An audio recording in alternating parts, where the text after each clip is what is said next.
పదును లేని కత్తి, గుళ్ళు లేని పిస్తోలు. 4వ భాగం. హలో, ధర్మారావు స్పీకింగ్ అని ధర్మారావు అన్నాడు. హలో, నేను శారదని అని శారద అనగానే, ఆలోచించావా అని ధర్మారావు అడిగాడు. ఆలోచించాను. నాకొక వజ్రాల నెక్లెస్ కావాలి అని శారద అన్నది.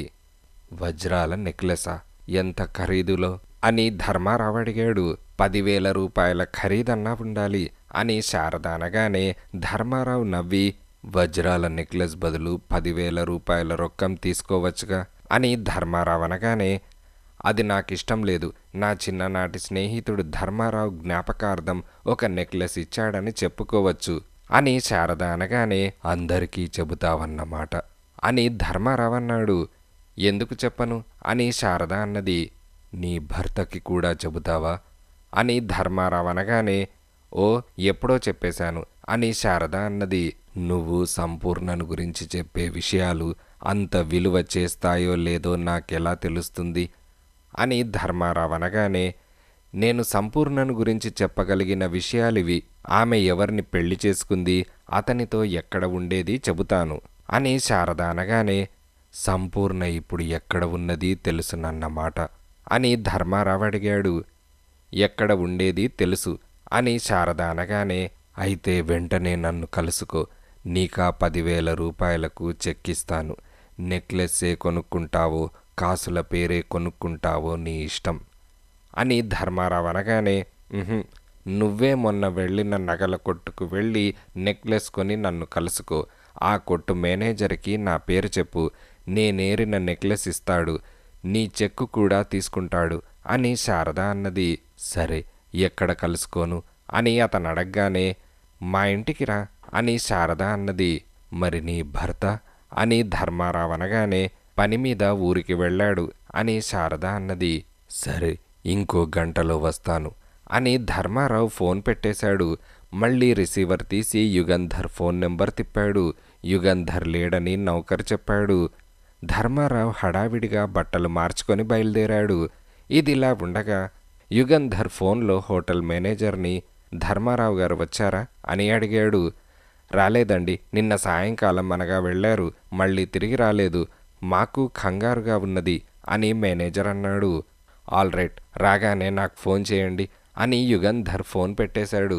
యుగంధర్ కన్సల్టింగ్ రూమ్లో బల్లకెదురుగా ఉన్న కుర్చీలో ఇన్స్పెక్టర్ స్వరాజరావు కూర్చున్నాడు. యుగంధర్ బల్ల పక్కన రాజు కూర్చున్నాడు. ధర్మారావు హోటల్లో నుంచి వెళ్ళిపోయి 24 గంటలైంది. ఇంతవరకు తిరిగి రాలేదంటే ఆశ్చర్యంగా ఉన్నది అని యుగంధర్ ఇన్స్పెక్టర్తో అన్నాడు. కాపలా ఉంచిన డిటెక్టివ్ కానిస్టేబుల్ని ఏమనడానికి వీల్లేదు. ధర్మారావు హోటల్లో నుంచి బయటకు రావడం చూశాడట. ధర్మారావు తిన్నగా టాక్సీ స్టాండ్ దగ్గరకు వెళ్ళి టాక్సీ ఎక్కాడట. స్టాండ్లో ఒక టాక్సీయే ఉన్నదట కనుక ఆ టాక్సీని వెంబడించడానికి అవకాశం లేకపోయిందట. టాక్సీ నెంబర్ రాసుకున్నాడట. టాక్సీ తిరిగి రాగానే ధర్మారావుని ఎక్కడికి తీసుకెళ్లావని డ్రైవర్ని అడిగాడట. నాదముని అండ్ సన్స్కి తీసుకెళ్లానని అతను చెప్పాడట. వెంటనే అక్కడికి ఆ టాక్సీలోనే కానిస్టేబుల్ వెళ్ళాడట. ధర్మారావు ఆ కొట్లో కానీ ఆ ప్రాంతాల్లో కానీ లేడట అని స్వరాజ్యరావు అన్నాడు. నా తప్పు కొంచెం ఉంది. కాపలాకి ఒక కానిస్టేబుల్ని ఉంచాగాని బయటకు వెళ్తే అతను తనకు తోడు ఉండేటట్లు చూడమని నేను ధర్మారావుకి చెప్పి ఉండవలసింది. అతను నాదముని అండ్ సన్స్కి వెళ్ళాడంటే శారదను కలుసుకోవడానికే అయి ఉండాలి. అతను 10,000 రూపాయల నెక్లెస్ కొన్నాడని మేనేజర్ చెప్పాడు. బహుశా ఆ నెక్లెస్ శారదకివ్వడానికే అయి ఉంటుంది అని యుగంధర్ అనగానే, గౌరవనీయమైన కుటుంబము, లాయర్ గారి భార్య శారద అతని వద్ద నెక్లెస్ తీసుకుంటుందా అని రాజు అడిగాడు. సంపూర్ణను గురించి తెలుసుకోవడానికి ధర్మారావు ఎంత ఖర్చు చేయడానికైనా సిద్ధపడ్డాడు. శారద సంపూర్ణను గురించిన వివరాలు చెప్పే స్థితిలో ఉందనుకుంటాను. ఆ సమాచారం అతనికి అమ్మడానికి ప్రయత్నించింది అని యుగంధర్ కాసేపు దీర్ఘంగా ఆలోచించి, ఒకవేళ శారద చెప్పిన సమాచారం వల్ల సంపూర్ణ ఎక్కడున్నది తెలిసి ధర్మారావు అక్కడికి వెళ్ళాడేమో కనుక్కుందాం అని ఫోన్ దగ్గరకు వెళ్ళి నారాయణయ్యంగారి ఫోన్ నెంబర్ తిప్పాడు. అవతల నుంచి, హలో నారాయణయ్యంగార్ అని వినిపించగానే యుగంధర్ రాజుకి సైగ చేశాడు. రాజు రిసీవర్ తీసుకుని ఆడదానిలా గొంతు మార్చి హలో శారద ఉన్నదా అని అడిగాడు. 2 నిమిషాల తర్వాత అవతల నుంచి హలో శారద స్పీకింగ్ అన్న మాటలు వినిపించగానే డిటెక్టివ్ యుగంధర్ మీతో మాట్లాడతారు అని రిసీవర్ యుగంధర్కి అందించాడు రాజు. శారదమ్మ గారు, ధర్మారావు గారిని గురించి మీతో అవసరంగా మాట్లాడాలి. ఫోన్లో మాట్లాడవచ్చా, లేక మనం కలుసుకుందామా అని యుగంధర్ అడిగాడు. ఫోన్లోనే మాట్లాడండి అని శారద అన్నది. నిన్న ధర్మారావు గారు మిమ్మల్ని కలుసుకున్నారా అని యుగంధర్ అడిగాడు. లేదు అని అన్నది. నిన్న ధర్మారావు గారు నాదముని అండ్ సన్స్కి బయలుదేరారు. 10,000 రూపాయల నెక్లెస్ కొన్నారు. మిమ్మల్ని కలుసుకొని ఆ నెక్లెస్ మీకిచ్చి సంపూర్ణని గురించి మీరు చెప్పే విషయాలు తెలుసుకోవడానికి బయలుదేరారు అని యుగంధర్ అనగానే అవును, నేను మా ఇంటికి రమ్మన్నాను. చాలాసేపు అతని కోసం కాచుకున్నాను, రానేలేదు. నెక్లెస్ కొన్నాడన్నమాట. మరి ఏం చేశాడు, ఎందుకు రాలేదు అని శారద అడిగింది. మిమ్మల్ని కలుసుకోవడానికి రాకపోవడమే కాదు, ధర్మారావు తిరిగి హోటల్కి కూడా వెళ్ళలేదు. ఆయన అదృశ్యమై ఇప్పటికీ 24 గంటలైంది అని యుగంధర్ అనగానే ఏంటి, ధర్మారావు అదృశ్యమైనాడా అని శారద కంగారుగా అన్నది. అవును, ఆయన ఆపదలో ఉండవచ్చని నాకు అనుమానంగా ఉన్నది. ఈ పాటికే అతని ప్రాణానికి మోసం కలిగిందేమో తెలియదు. అతని జాడలు తెలుసుకునేందుకు సహాయం చేయాలి అని యుగంధర్ అనగానే నేనేం చేయగలను అని శారద అడిగింది. సంపూర్ణను గురించి మీరతనికి చెబుతానన్న విషయాలు చెప్పండి అని యుగంధర్ అనగానే శారద నవ్వి ధర్మారావు చాలా పెద్ద ఎత్తు వేశాడన్నమాట. నాకా నెక్లెస్ ఇవ్వకుండా సమాచారం సంపాదించాలని చూస్తున్నాడా? అలాంటి ఎత్తులు నా దగ్గర పనికిరావు అని శారద అన్నది.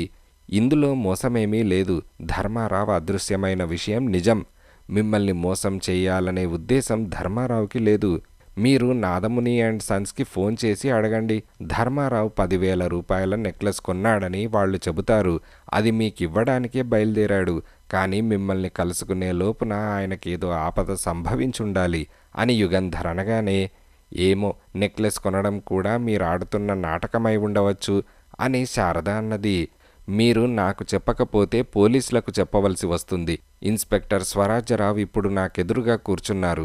ఆయన మీ ఇంటికొస్తారు అని యుగంధర్ అనగానే మా వారు లాయర్, నాకు పోలీసులంటే భయం లేదని మీకు తెలియదేమో అని శారద అన్నది.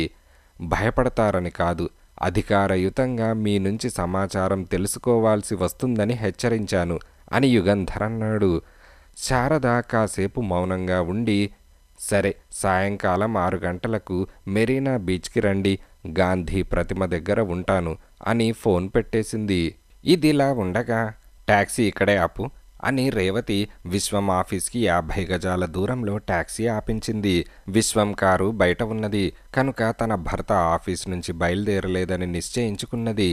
సామాన్యంగా ఆఫీసులన్నీ సాయంకాలం 5 గంటలకల్లా మూసేస్తారు.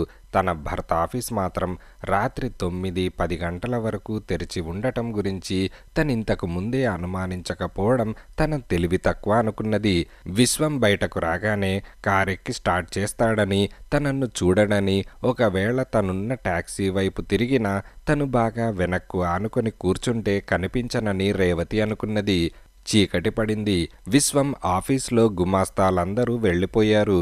గేటు జవాన్ మాత్రం బయట స్టూల్ మీద కూర్చొనున్నాడు. విశ్వం గదిలో దీపం వెలుగుతోంది. అందరూ వెళ్ళిపోయిన తర్వాత ఏం చేస్తాడో లోపలికి వెళ్ళి చూడాలనిపించింది. కానీ తమాయించుకొని ఓపికగా టాక్సీలో కూర్చొనున్నది. 1 గంట దాటింది. టాక్సీ డ్రైవర్ సనగడం ప్రారంభించేసరికి 5 రూపాయల నోటు డ్రైవర్ చేతిలో పెట్టి ఇది కాక మీటర్ డబ్బిస్తాను అని రేవతి అన్నది. డ్రైవర్ తృప్తిపడి ఊరుకున్నాడు. రాత్రి 9 గంటలైన తర్వాత విశ్వం ఆఫీస్లో నుంచి బయటకొచ్చాడు. జవాన్ ఆఫీస్కు తాళం వేసి తాళం చెవుల గుత్తి విశ్వానికిచ్చాడు. తాళాల గుత్తి తీసుకొని విశ్వం కారెక్కి స్టార్ట్ చేశాడు. డ్రైవర్, ఆ కార్ వెనకే వెళ్ళు, మరీ దగ్గరగా వద్దు అని రేవతి టాక్సీ డ్రైవర్తో అన్నది. విశ్వం అంబాసిడర్ రైమని వెళ్తోంది. కొంచెం వెనకగా రేవతి టాక్సీలో అతన్ని వెంబడిస్తోంది. విశ్వం కారు ఇంటి గేట్ లోపలికి తిప్పి తిన్నగా షెడ్లోకి తీసుకెళ్లాడు. రేవతికి విపరీతమైన ఆశాభంగం కలిగింది. తను టాక్సీ దిగి డ్రైవర్కి డబ్బిచ్చి ఇంట్లోకి వెళ్ళింది. షెడ్లో నుంచి వస్తున్న విశ్వం భార్యను వసారా మెట్ల మీద కలుసుకున్నాడు. ఎక్కడికి వెళ్ళి వస్తున్నావు అని అడిగాడు. సినిమాకి అని రేవతి అన్నది. ఒంటరిగానా అని విశ్వం అనగానే కాదు సంపూర్ణతో అని రేవతి లోపలికి వెళ్తూ అన్నది. తను భర్తకి ఫోన్ చేసి సంపూర్ణ ఎవరని అడగడం వల్ల అతను జాగ్రత్త పడి ఆ వేళ తిన్నగా ఇంటికి వచ్చేశాడని రేవతి అనుకున్నది. విశ్వం రేవతి వెనకే ఇంట్లోకి వెళ్ళాడు. గదిలోకి వెళ్ళాక ఏంటి రేవతి ఇది సంపూర్ణ సంపూర్ణ అంటున్నావు అని అన్నాడు. సంపూర్ణ ఎవరో మీకు తెలియదుగా అని వెటకారంగా నవ్వుతూ అన్నది. పోనీ నీకు తెలుసా అని విశ్వం అడిగాడు. రేవతి ఆ ప్రశ్నకు జవాబు చెప్పకుండా ముందు భోజనానికి రండి అని అన్నది. భోజనం చేస్తూ ఉండగా విశ్వం సంపూర్ణ ఎవరో నీకు తెలుసా అని మళ్ళీ అడిగాడు. తనకు తెలియదని చెప్పడం ఇష్టం లేక రేవతి మౌనంగా ఉండిపోయింది. ఆ తర్వాత భోజనాల దగ్గర ఇద్దరూ మాట్లాడుకోలేదు. మేడ మీద వసారాలో సిగరెట్ పీలుస్తూ పేము కుర్చీలో విశ్వం కూర్చున్నాడు. రేవతి గదిలో పడుకున్నది. రేవతి అని విశ్వం పిలిచాడు. రేవతి వసారాలోకి వచ్చి నిల్చున్నది. ఆ శ్రీధర్ ఈవేళ వచ్చాడా అని విశ్వం అడిగాడు. రేవతి తల ఊపింది. నేను లేనప్పుడు రావద్దని చెప్పలేదు అని విశ్వం అనగానే రేవతి కళ్ళు నిప్పు కణాళ్ళ అయ్యాయి. ఎందుకు చెప్పాలి అని అడిగింది. అతను రావడం నాకిష్టం లేదు గనక అని విశ్వమన్నాడు. సంపూర్ణని ఇక కలుసుకోనని మీరు చెప్పారా అని రేవతి అడిగింది. నోర్ముయ్ పళ్ళూడతాయి అని విశ్వం కోపంగా అన్నాడు. రేవతి ఏడుపు ఆపుకోలేకపోయింది.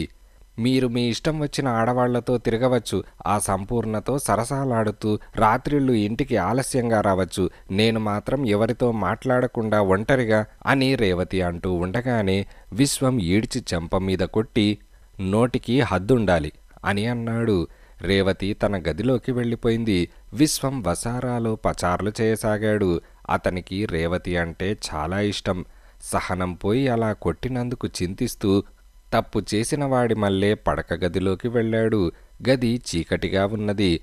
మంచం ప్రాంతాల నుంచి విశ్వానికి ఏడుపు వినిపించింది. అడుగులో అడుగు వేసుకుంటూ మంచం దగ్గరకు వెళ్ళాడు.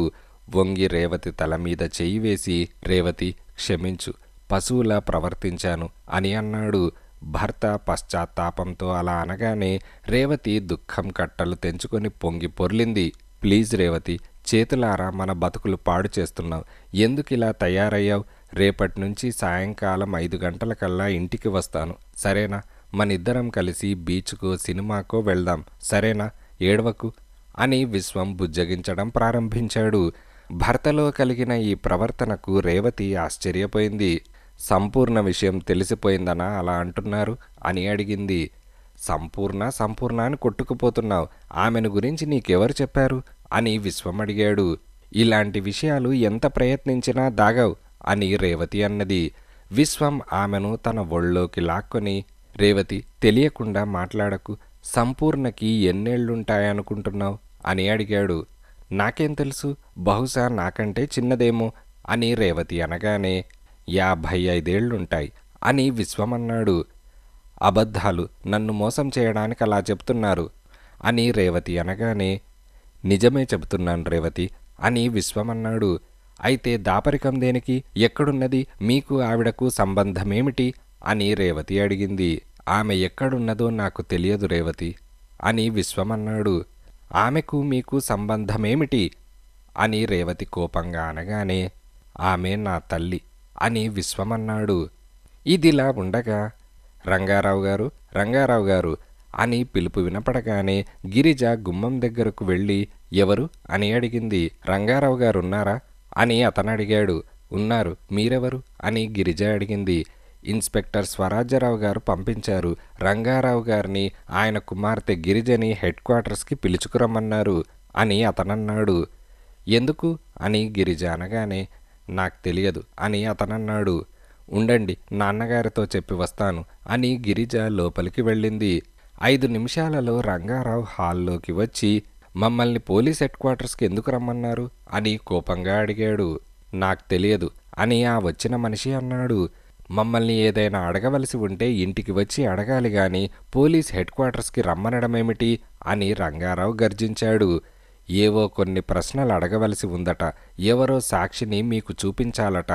మీరు రానంటే మెటీరియల్ విట్నెస్గా మిమ్మల్ని కస్టడీలోకి తీసుకోవాల్సి వస్తుందని చెప్పమన్నారు అని అతననగానే రంగారావు ఆ వచ్చిన మనిషిని తీక్షణంగా చూసి, ఇది మరీ అన్యాయమైపోతుంది. పోలీస్ జులుం రాను రాను ఎక్కువైపోతుంది. అమ్మాయి ఎందుకు, నేను వస్తే చాలదా అని అన్నాడు. గిరిజను కూడా తీసుకురమ్మన్నారు అని అతనన్నాడు. రంగారావు వణుకుతూ, సరే అమ్మాయి పద వెళ్ళి వద్దాం అని గేటు వద్ద ఆగి ఉన్న కార్ దగ్గరకు వెళ్ళి, ఇది పోలీస్ కార్ కాదే అని అన్నాడు. అవును కాదు, పోలీస్ కారులో తీసుకువెళ్తే మీ చుట్టుపక్కల వారేమైనా అనుకుంటారని మీకోసం ఇన్స్పెక్టర్ తన కార్ పంపించారు. పోలీస్ వ్యాన్ తీసుకురమ్మంటే తీసుకొస్తాను అని అతనన్నాడు. అవసరం లేదు, ఏ కార్ అయితేనేం అంటూ కార్ వెనక సీట్లో కూర్చున్నాడు రంగారావు. గిరిజ కూడా కారెక్కి తండ్రి పక్కన కూర్చున్నది. అబ్బాయికి కబురు చేయమంటారా అని గిరిజ తల్లి తలుపు దగ్గర నిలబడి అడిగింది. అవసరమైతే నేనే అక్కడి నుంచి ఫోన్ చేసి చెప్తాను అని రంగారావు అన్నాడు. అది నల్ల ఫోర్డ్ కార్. 30 మైళ్ళ వేగంతో ఎగ్మూర్ వైపు వెళ్తోంది. నిర్మానుష్యంగా ఉన్న నుంగంబాకంలో, కాలేజీ రోడ్డు ప్రాంతాల్లో చాలా వేగంగా వెళ్తున్న కారు 2-3 సార్లు గుటకలు వేసినట్లు చప్పుడు చేసి చటుక్కున ఆగిపోయింది. ఏమైంది అని రంగారావు అడిగాడు. బ్యాటరీ కనెక్షన్ వదిలైందనుకుంటాను అని అతను కారు దిగాడు. కార్ వెనక్కు వెళ్ళి డిక్కీలో నుంచి ఓ సీసా తీసుకుని ముందుకు వచ్చాడు. ఆ సీటు కింద పాత బట్ట ఉన్నది, తీసుకోనివ్వండి అంటూ వెనక వైపు తలుపు తెరిచాడు. అప్పటికే అతను 2 రుమాళ్ళు ఆ సీసాలోని క్లోరోఫామ్తో తడిపాడు.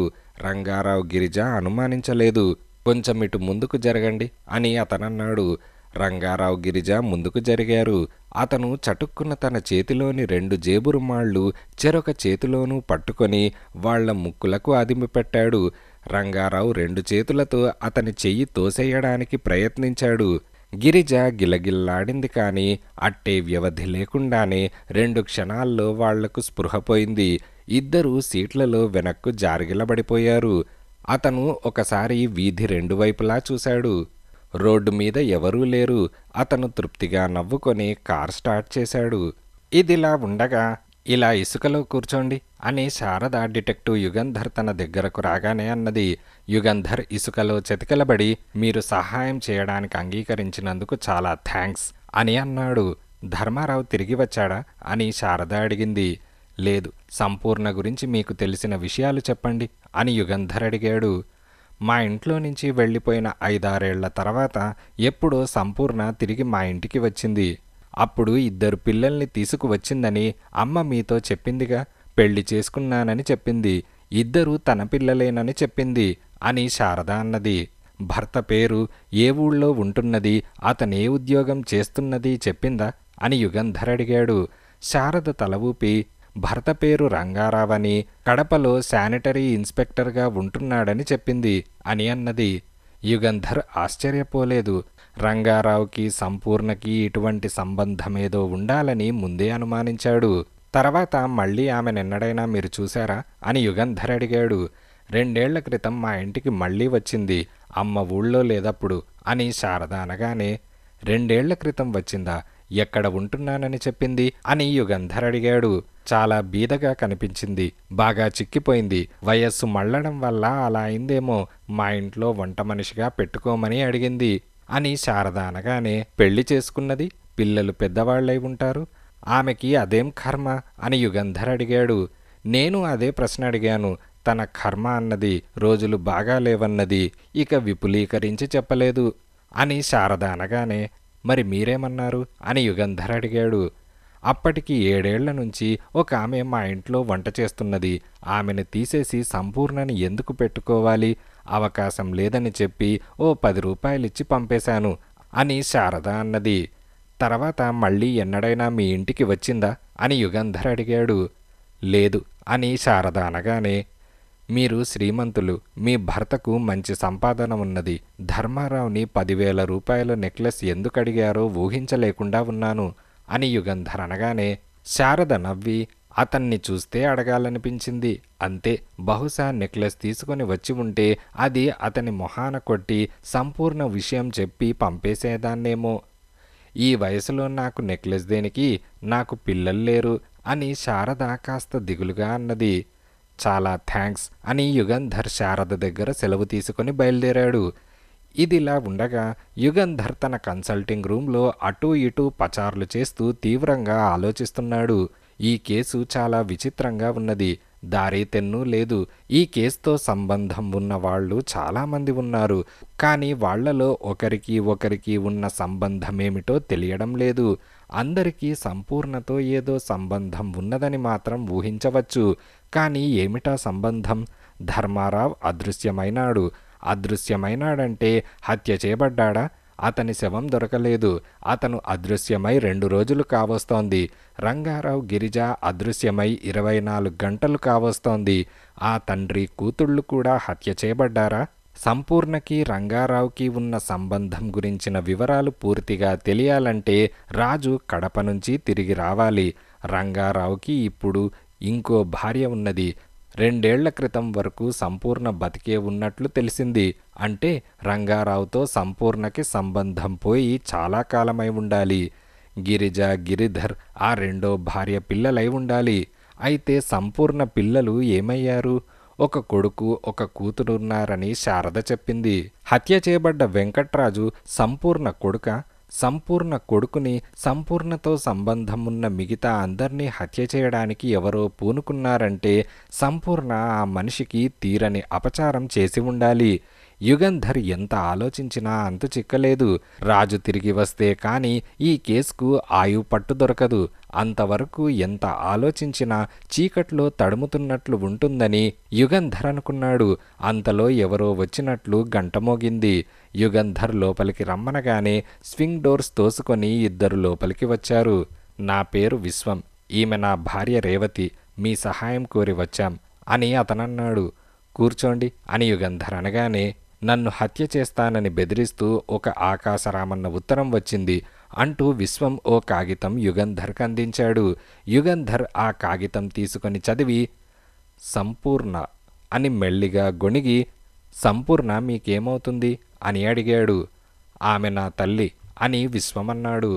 యుగంధర్ అంతకుముందే సంపూర్ణ పిల్లల్ని గురించి ఆలోచించడం, వెంటనే ఆమె కొడుకు తనన్ను చూడడానికి రావడం యుగంధర్కి ఎంతో ఆశ్చర్యం కలిగించింది. ఆమె ఎక్కడున్నది అని యుగంధర్ అడిగాడు. నాకు తెలియదు అని విశ్వమన్నాడు. అలాగా, దయచేసి మీ తల్లిగారిని గురించి మీకు తెలిసిన విషయాలన్నీ చెప్పండి. మీకో చెల్లెలుండాలి, ఎక్కడున్నది అని యుగంధర్ అనగానే చెల్లెలుండేదా? నాకు తెలియదండి, మా అమ్మని గురించి నాకట్టే తెలియదు అని విశ్వమనగానే సరే, తెలిసిన విషయాలు చెప్పండి అని యుగంధర్ అడిగాడు. నాకు 5 ఏళ్లప్పుడు మా అమ్మ నన్ను ఒకరింట్లో వదిలిపెట్టి వెళ్ళింది. ఆయన పేరు గిరినాథ శాస్త్రి, రాజమండ్రి. అమ్మ వెళ్ళిపోతూ ఉంటే నేను ఏడవడం, మళ్ళీ వచ్చి తీసుకువెళ్తానని చెప్పడం చాలా లీలగా జ్ఞాపకమున్నది నాకు. నేను శాస్త్రిగారింట్లో పెరిగాను. మున్సిపల్ స్కూల్లో చదువుకున్నాను. శాస్త్రిగారికి పిల్లలు లేరు. అందువల్ల ఆయన స్వతహాగా మంచివారు కావడం వల్ల నన్ను బాగానే చూసేవారు. ఆయన భార్య కూడా నన్ను దయగా చూసేది. అయితే వాళ్ళిద్దరినీ అయ్యగారని, అమ్మగారని సంబోధించేవాణ్ణి. నిజానికి నేను ఆ ఇంట్లో పనివాణ్ణి కాను. కానీ నాది ఆ ఇంటి పెంపుడు కొడుకు హోదా కూడా కాదు. అమ్మని మరచిపోయాను. నాకు అమ్మా నాన్న లేరన్న అభిప్రాయంతో పెరిగాను. 1-2 సార్లు శాస్త్రిగారిని అమ్మని గురించి అడిగితే అమ్మ పోయిందని చెప్పారు. స్కాలర్షిప్లు సంపాదించి ఒక బట్టల కొట్టులో లెక్కలు రాసి డబ్బు సంపాదించి BA చదివాను, పాస్ అయ్యాను. ఉద్యోగం కోసం ప్రయత్నించి మద్రాసులో ఒక కంపెనీలో సేల్స్మ్యాన్గా చేరాను. అదృష్టం కలిసి వచ్చి బాగా డబ్బు సంపాదించాను, పెళ్లి చేసుకున్నాను అని విశ్వమన్నాడు. శాస్త్రిగారు ఇంకా రాజమండ్రిలో ఉన్నారా అని యుగంధర్ అనగానే ఆయన పోయి 5 ఏళ్లైంది అని విశ్వమన్నాడు. మీ అమ్మని మళ్ళీ మీరెన్నడూ చూడలేదన్నమాట. ఆమె పోయిందని శాస్త్రిగారు చెప్పిన విషయం నమ్మారన్నమాట. నిజానికి 2 ఏళ్ల క్రితం వరకు మీ అమ్మ బతికే ఉన్నది అని యుగంధర్ అనగానే నాకు తెలుసు అని విశ్వమన్నాడు. యుగంధర్ ఆశ్చర్యంతో మీకెలా తెలుసు అని అడిగాడు. 3 ఏళ్ల క్రితం నా ఇంటికి వచ్చింది అని విశ్వమన్నాడు. వచ్చి అని యుగంధర్ ఆతృతతో అడిగాడు. విశ్వం కాసేపు మౌనంగా ఉండి అప్పుడు రేవతి పుట్టింటికి వెళ్ళింది. ఓ రోజు రాత్రి నేనింటికి వచ్చేటప్పటికి బయట వసారాలో కూర్చొనున్నది. నేను గుర్తుపట్టలేదు. తను ఫలానా అని చెప్పింది. అప్పటికీ నాకు గుర్తు రాలేదు. నా దగ్గర ఉండడానికి వచ్చానని చెప్పింది అని విశ్వమన్నాడు. మీరెక్కడుంటున్నది ఆమెకెలా తెలిసింది అని యుగంధర్ అడిగాడు. రాజమండ్రి వెళ్ళి శాస్త్రిగారి ఇంటి ప్రాంతాల్లో వాకబు చేస్తే ఎవరైనా చెబుతారు. నాకు చాలామంది స్నేహితులున్నారక్కడ అని విశ్వమన్నాడు. సరే, అప్పుడు మీరేమన్నారు అని యుగంధర్ అడిగాడు. ఆమె మీద కోపం వల్ల అనుకుంటాను. కారణం నాకే సరిగ్గా తెలియదు. చిన్నప్పుడు ఎవరింట్లోనో నన్ను దింపేసి వెళ్ళిన ఆమెకి ఇప్పుడు నా దగ్గర ఉండాలనే పట్టింపు దేనికి? నా మీద అపేక్ష వల్ల కాదు. పెద్దవాణ్ణై డబ్బు సంపాదిస్తున్నాను. అందుకని కష్టపడి నా గురించి వాకబు చేసి వచ్చింది. నేను రిక్షా లాగుతూ ఓ పాకలో ఉంటే వచ్చేదా?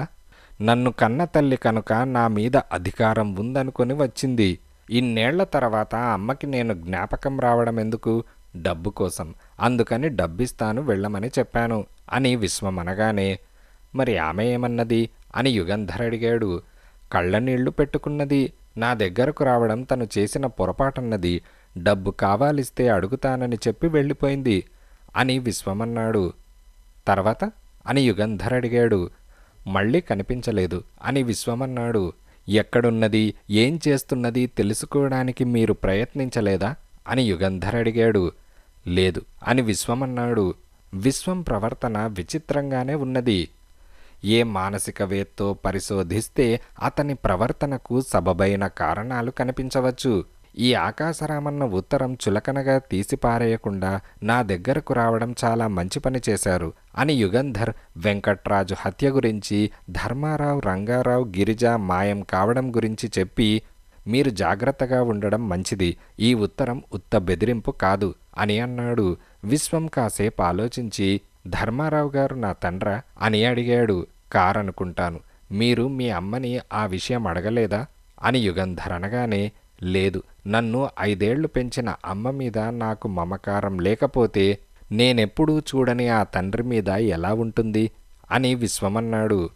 మీ తోబుట్టువుల గురించి ఆమె మీకేమైనా చెప్పిందా అని యుగంధర్ అడిగాడు. లేదు, నేను అడగలేదు అని విశ్వమన్నాడు. రాత్రుళ్ళు ఇంటి తలుపులు జాగ్రత్తగా మూయండి. ఈ కేసు తేలేంత వరకు వీలైతే గేటు దగ్గర ఓ గూర్ఖాని కాపలా ఉంచండి అని యుగంధర్ అన్నాడు. నా మీద కసికొద్దీ మా అమ్మే ఈ ఉత్తరం రాసిందంటారా అని విశ్వమడిగాడు. యుగంధర్ నవ్వి, ఇప్పటి వరకు జరిగిన సంఘటనలను బట్టి చూస్తే మగవాడు చేస్తున్న అఘాయిత్యాలుగా ఉన్నాయి కానీ ఒక స్త్రీ చేస్తున్నట్లు లేవు అని యుగంధర్ అన్నాడు. ఇదిలా ఉండగా, హలో, ఎలా ఉన్నారు, సౌకర్యంగా ఉందా అని మాణిక్యం గదిలోకి రాగానే అడిగాడు. ధర్మారావు జవాబు చెప్పలేదు. చెప్పడానికి వీలు కూడా లేదు.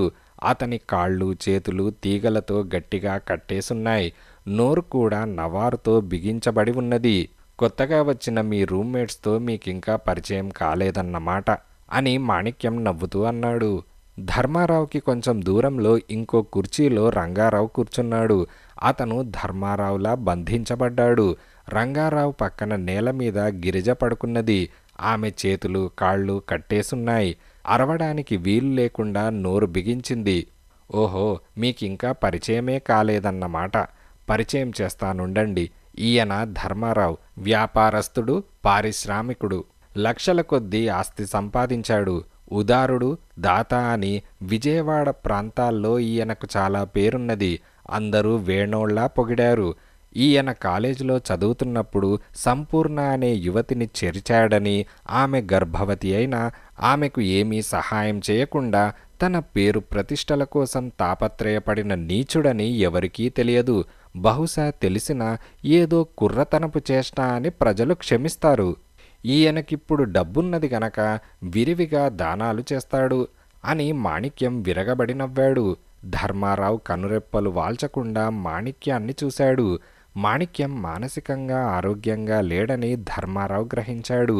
అదొక రకమైన మానసిక చాంచల్యం కలిగి ఉండాలనుకున్నాడు.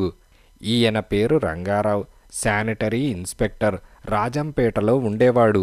ఈయన బాగా డబ్బు సంపాదించాడు. ఈయన చేసిన తప్పు అంతా ఇంతా ఘోరమైనది కాదు. సంపూర్ణ పిల్లాణ్ణి కని దిక్కులేక తిండి లేక మాడుతూ ఉంటే ఈ రంగారావు తన ఇంట్లో ఉండమని తనకు వంట చేసి పెట్టమని ఆమెను పిలిచాడు. అప్పటికింకా రంగారావుకి పెళ్లి కాలేదు. సంపూర్ణను చేపట్టడం, ఆమెను చెరచడం ఈ అనుభవశాలికి అట్టే కష్టం కాలేదు. సంపూర్ణ తన కొడుకును అనాథ శరణాలయంలో దింపేసి వస్తే ఆమెను పెళ్లి చేసుకుంటానన్నాడు. సంపూర్ణ అతని మాటలు నమ్మింది. కొడుకును ఓ అనాథ శరణాలయంలో దింపి తిరిగి రంగారావు వద్దకు వచ్చి సంపూర్ణ రంగారావు భార్యాభర్తల మల్లే ఉండేవారు. ఒక కొడుకు ఒక కూతురు పుట్టారు. కూతురు కొంతకాలానికి పోయింది.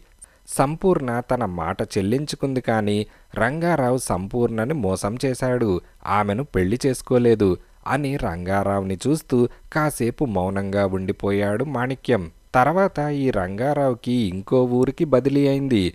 ఎవరో గొప్పింటి వాళ్ళు తమ పిల్లని కట్నంతో సహా ఇస్తామని వచ్చారు. అప్పటికి రంగారావుకి సంపూర్ణ మీద మోజు తీరిపోయింది. వెతికి వెతికి ఏదో కారణం కల్పించి సంపూర్ణని ఇంట్లో నుంచి తరిమేశాడు. కొడుకుతో వీధుల పాలైంది సంపూర్ణ.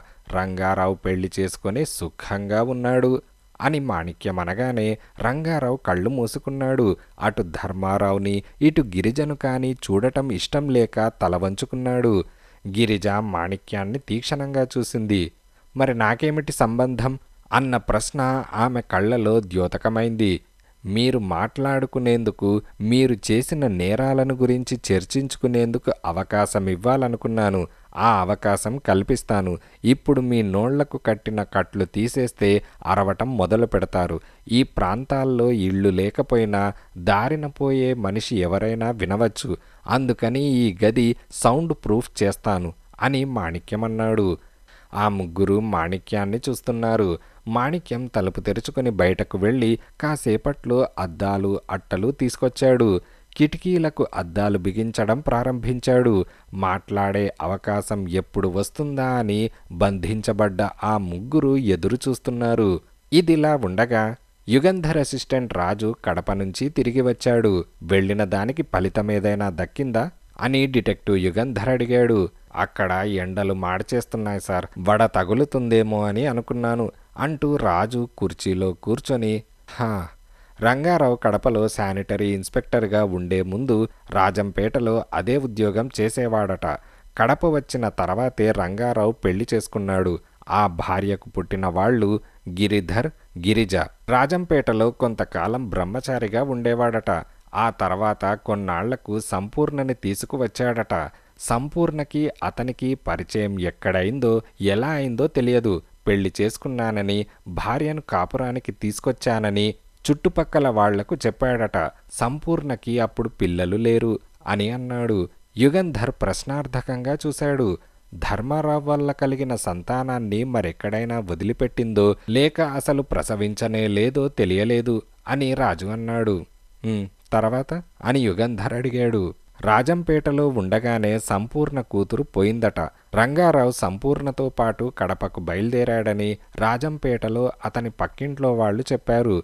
కానీ కడపలో సంపూర్ణ అతనితో లేదు. అంటే రంగారావు రాజంపేట వదులుతూ తోవలో సంపూర్ణని కూడా వదిలేశాడని తెలుస్తోంది అని రాజు అన్నాడు. అప్పట్నుంచి మద్రాస్కి వచ్చేంత వరకు రంగారావు కడపలో ఉన్నాడన్న మాట. సంపూర్ణ ఏమైందో తెలిసిందా అని యుగంధర్ అనగానే తెలియలేదు అని రాజు అన్నాడు. వెంకట్రాజు ఊరు రాజంపేట. రంగారావు చాలా కాలం రాజంపేటలో ఉన్నాడు. సంపూర్ణ రంగారావుతో చాలా కాలం రాజంపేటలో ఉన్నది. వెంకట్రాజుకి సంపూర్ణకి ఏమైనా సంబంధం ఉందేమో కనుక్కున్నావా అని యుగంధర్ అడిగాడు. వెంకట్రాజు తల్లి అతని చిన్నతనంలోనే పోయింది. అతను కడపలో మేనమామ దగ్గర పెరిగాడు. వెంకట్రాజు తండ్రి రంగారావు స్నేహితులు. తరచూ రంగారావు ఇంటికి వెళ్తూ ఉండేవాడట ఆయన అని రాజు అన్నాడు. సంపూర్ణ ఇప్పుడెక్కడున్నది తెలియలేదు కదా అని యుగంధర్ అనగానే రాజు తల ఊపాడు. రంగారావుని, గిరిజని, ధర్మారావుని ఎత్తుకుపోయిన మనిషిని మనం పట్టుకోవాలంటే ఒక్కటే మార్గం, విశ్వాన్ని అంటిపెట్టుకొని ఉండాలి అని యుగంధర్ అన్నాడు. వాళ్ల ముగ్గురిని చంపి ఉంటాడా అని రాజు అడిగాడు. వాళ్లను చంపాడని నేను అనుకోవడం లేదు. చంపి ఉంటే ఈ పాటికి శవాలు కనిపించేవి అంటూ యుగంధర్ రివాల్వింగ్ కుర్చీలో నుంచి లేచి రాజు 24 గంటలు మనిద్దరం ఒకళ్ళ తర్వాత ఒకళ్ళం వంతుల మీద విశ్వాన్ని కాచుకొనుండాలి అని అన్నాడు. మనమతన్ని కాపలా కాస్తుంటే హంతకుడు విశ్వమున్న ప్రాంతాలకు రాడేమో అని రాజు అన్నాడు. వస్తాడు, వచ్చి తీరుతాడు. ఒకర్ని హత్య చేశాడు, ముగ్గురిని ఎత్తుకుపోయాడు. ఇంతవరకు అతన్ని గురించి ఎవరూ ఏమీ తెలుసుకోలేకపోవడం వల్ల అతనికి బాగా ధైర్యం వచ్చి ఉంటుంది. అదీగాక విశ్వాన్ని మనం కాపలా కాస్తున్నామని తెలియకుండా చెయ్యాలి అని యుగంధర్ అన్నాడు. ఇదిలా ఉండగా బల్ల మీద ఫోన్ గణగణ మోగగానే విశ్వం రిసీవర్ తీసుకొని హలో, విశ్వం స్పీకింగ్ హియర్ అని అనగానే, అరగంట క్రితం మీ ఇంట్లోకి శ్రీధర్ అనే యువకుడు వెళ్ళాడు. అతను లోపలికి వెళ్ళిన 5 నిమిషాలకు మేడ మీద పడకగది కిటికీ తలుపులు మూయబడ్డాయి. ఇంకా ఇంట్లోనే ఉన్నాడు అని చెప్పి అవతల మనిషి రిసీవర్ పెట్టేశాడు. విశ్వం కూడా రిసీవర్ హుక్ మీద పెట్టేసి గోడ గడియారం చూశాడు. 2 గంటలైంది. 2 గంటలకు ఆఫీస్ వదిలి తను ఎన్నడూ ఇంటికి వెళ్ళలేదు. ఆ ధైర్యంతోనే శ్రీధర్ తన ఇంట్లో అడుగుపెట్టి ఉంటాడు. విశ్వం పళ్ళు పటపటా కొరికాడు. ఈ ఆడవాళ్లని నమ్మకూడదు. తను పెళ్లి చేసుకోవడమే తప్పు. కుర్చీలో నుంచి లేచాడు. ఈ విషయం ఇవాళ ఎలా అయినా తేల్చాలి అని నిశ్చయించుకున్నాడు. బెల్ నొక్కగానే ఆఫీస్ కుర్రవాడు వచ్చాడు. వాడితో అకౌంటెంట్ను పిలవమని చెప్పాడు. క్షణంలో అకౌంటెంట్ విశ్వం గదిలోకి వచ్చాడు.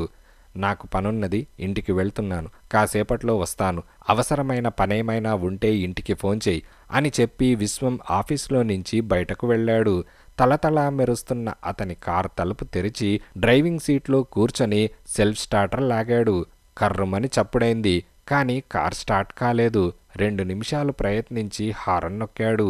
ఆఫీసులో నుంచి 2 కుర్రాళ్ళు బయటకు వచ్చారు. విశ్వం వాళ్లను కార్ తొయ్యమన్నాడు. కొంచెం దూరం తోశారు. కానీ కార్ స్టార్ట్ కాలేదు. విశ్వం విసుగ్గా కారులో నుంచి దిగి కార్ ఆఫీస్ దగ్గరకు తోసేయండి, నేను టాక్సీలో వెళ్తాను అని అన్నాడు. అంతలో ఒక ఫోర్డ్ కార్ వచ్చి అతని సమీపంలో ఆగింది. కార్ చెడిపోయిందా అని డ్రైవింగ్ సీట్లో కూర్చున్న అతను అన్నాడు. అవును, స్టార్ట్ కావడం లేదు అని విశ్వం అనగానే, బ్యాటరీ డౌన్ అయి ఉంటుంది, నేను ఆళ్వార్పేట వైపు వెళ్తున్నాను, ఆ ప్రాంతాల్లో దింపమంటే దింపేస్తాను అని ఫోర్డ్ కారులో కూర్చున్న మనిషి అన్నాడు. విశ్వం తటపటాయించాడు. మీ ఆఫీస్కెదురుగా 4 ఇళ్ల అవతల మా ఆఫీసున్నది, మిమ్మల్ని తరచూ చూస్తూ ఉంటాను అని అతను కార్ తలుపు తెరుస్తూ అన్నాడు. విశ్వం కారెక్కి టాక్సీ స్టాండ్ దగ్గర దింపేయండి చాలు అని అన్నాడు. ఓ అలాగే అని అతను కార్ స్టార్ట్ చేశాడు. ఇంకా ఉంది. You are going too fast, but steady, too steady.